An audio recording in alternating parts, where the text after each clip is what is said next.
se te quitaron la vista. Pues bien, vamos a empezar por el caso de Homero. Y hay una hipótesis muy curiosa, una hipótesis que no creo que sea históricamente cierta, pero que es intelectualmente agradable, de Oscar Wilde. En general los escritores tratan de que lo que dicen parezca profundo, pero Wilde era lo contrario. Wilde era un hombre profundo que trataba de parecer frívolo. Wilde deslizaba entre sus bromas las cosas más profundas. Creo que no hay un escritor que haya pensado y que haya sentido tanto como Wilde. Sin embargo, Wilde quería que lo imagináramos como un conversador, quería que pensáramos en él como se piensa en champagne, o que pensáramos en él como pensaba Platón de la poesía, esa cosa liviana, alada y sagrada. Pues bien, esa cosa liviana, alada y sagrada que fue Oscar Wilde, dijo que la antigüedad había representado a Homero como un poeta ciego, pero que al hacerlo lo había hecho deliberadamente. Desde luego, no sabemos si Homero existió.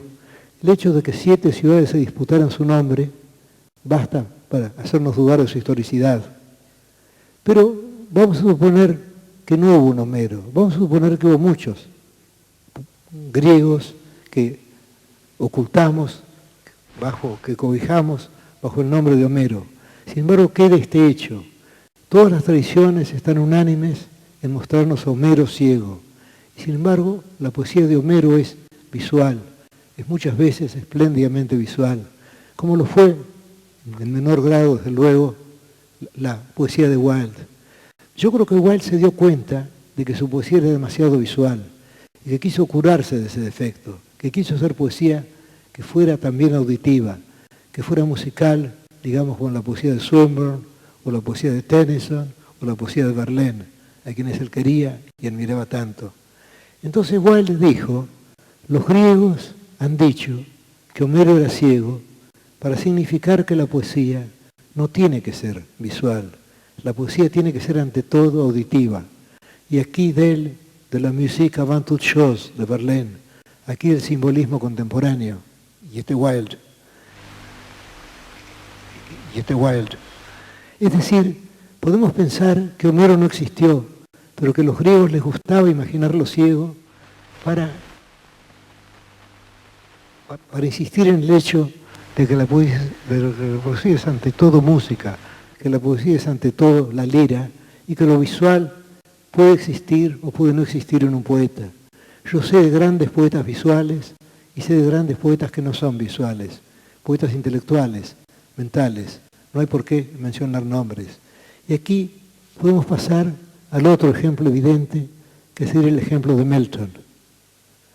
Ahora es sabido que la ceguera de Milton fue voluntaria. Milton era secretario latino de Cromwell, es decir, venía a ser algo así como su ministro de Relaciones Exteriores.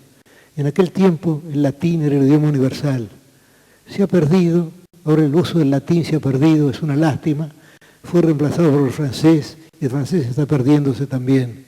Yo quiero deplorar este hecho, los dos hechos. Quiero deplorar que se haya perdido el latín y que esté perdiéndose el francés. Se dirá que no importa que la gente estudie inglés ahora, pero yo, que quiero tanto Inglaterra, que me siento de algún modo inglés, sin dejar de sentirme argentino, creo que hay una diferencia, y la diferencia es esta, que quienes estudian inglés ahora no lo hacen en función de Shakespeare, o de Eliot, o de Kipling, no, lo hacen por razones comerciales. En cambio, el francés se estudiaba por el amor de la cultura francesa. Es decir, que el estudio del francés no se hacía para hacer negocios en Francia. No, el estudio del francés se hacía para acercarse a la gran tradición literaria francesa. Y es una lástima que se haya perdido eso. Pues bien, volvamos ahora a Milton.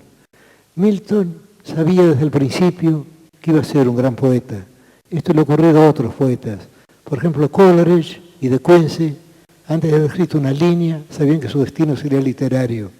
Y yo también, si es que puedo mencionarme, siempre he sentido que mi destino era ante todo un destino literario. Es decir, que me sucedían muchas cosas malas y algunas cosas buenas. Pero yo siempre sabía que todo eso, a la larga, se convertiría en palabras. Yo trataría de transmutar todo en palabras. sobre todo las cosas malas, ya que la felicidad no necesita ser transmutada, la felicidad es su propio fin. Muy bien, Milton a los 35 años, según él dice, es decir, en el mezzo del camino de la Suavita, se encontró ciego, ya que había gastado la vista escribiendo folletos defendiendo la ejecución del rey por el Parlamento. Un hecho que tiene que haber sido tan escandaloso para el siglo XVII como la Revolución Rusa para nosotros o la ejecución de Luis XVI. Un Parlamento que juzga a un rey, que lo declara un traidor y que lo ejecuta por el hacha. Y luego Milton defendiendo esa ejecución, Milton siendo regicida, como Johnson diría. Entonces, Milton pierde la vista. Él dice que la había perdido voluntariamente, defendiendo la libertad. Habla de esa noble tarea y no se queja de estar ciego. Piensa que él ha sacrificado su vista voluntariamente. Pero él recuerda entonces aquel primer deseo suyo de ser un poeta. Y aquí llegamos a lo extraño. Se ha descubierto en la Universidad de Cambridge, se ha descubierto un manuscrito en el cual hay muchos temas que Milton se había propuesto cuando era joven para la ejecución de un gran poema. Milton quería dejar algo que las generaciones venideras no dejaran fácilmente morir. Que las generaciones venideras, yo quiero legar algo, dice, a las generaciones venideras, que éstas no dejen fácilmente morir. Y ya había anotado muchos temas, y entre esos temas, que son unos 10 o 15, hay uno que él escribió sin saber que lo hacía de modo profético. Y ese tema era Sansón. Y él no sabía cuando él escribió eso, que su destino sería de algún modo Sansón, y que Sansón, de igual modo que profetiza Cristo en el Antiguo Testamento, lo profetizaba él, con más precisión aún.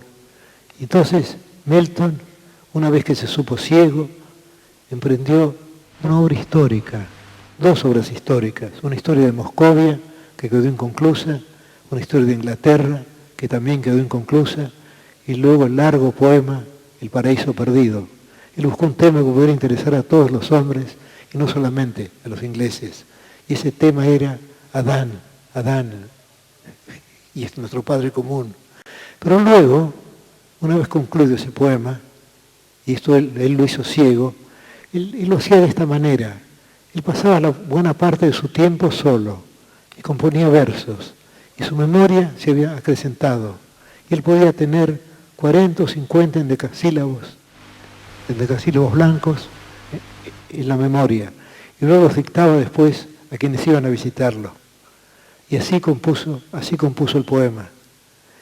Y luego él encontró también en sus notas, o recordó el tema de Sansón, y pensó en el destino de Sansón tan parecido al suyo, porque ya Cromwell había muerto, había llegado la restauración, Milton fue perseguido y hubiera sido condenado a muerte por haber justificado la ejecución del rey. Pero Carlos II, hijo de Carlos I el ejecutado, cuando le trajeron la lista de los condenados a muerte, tomó la pluma y dijo, no sin nobleza, dijo,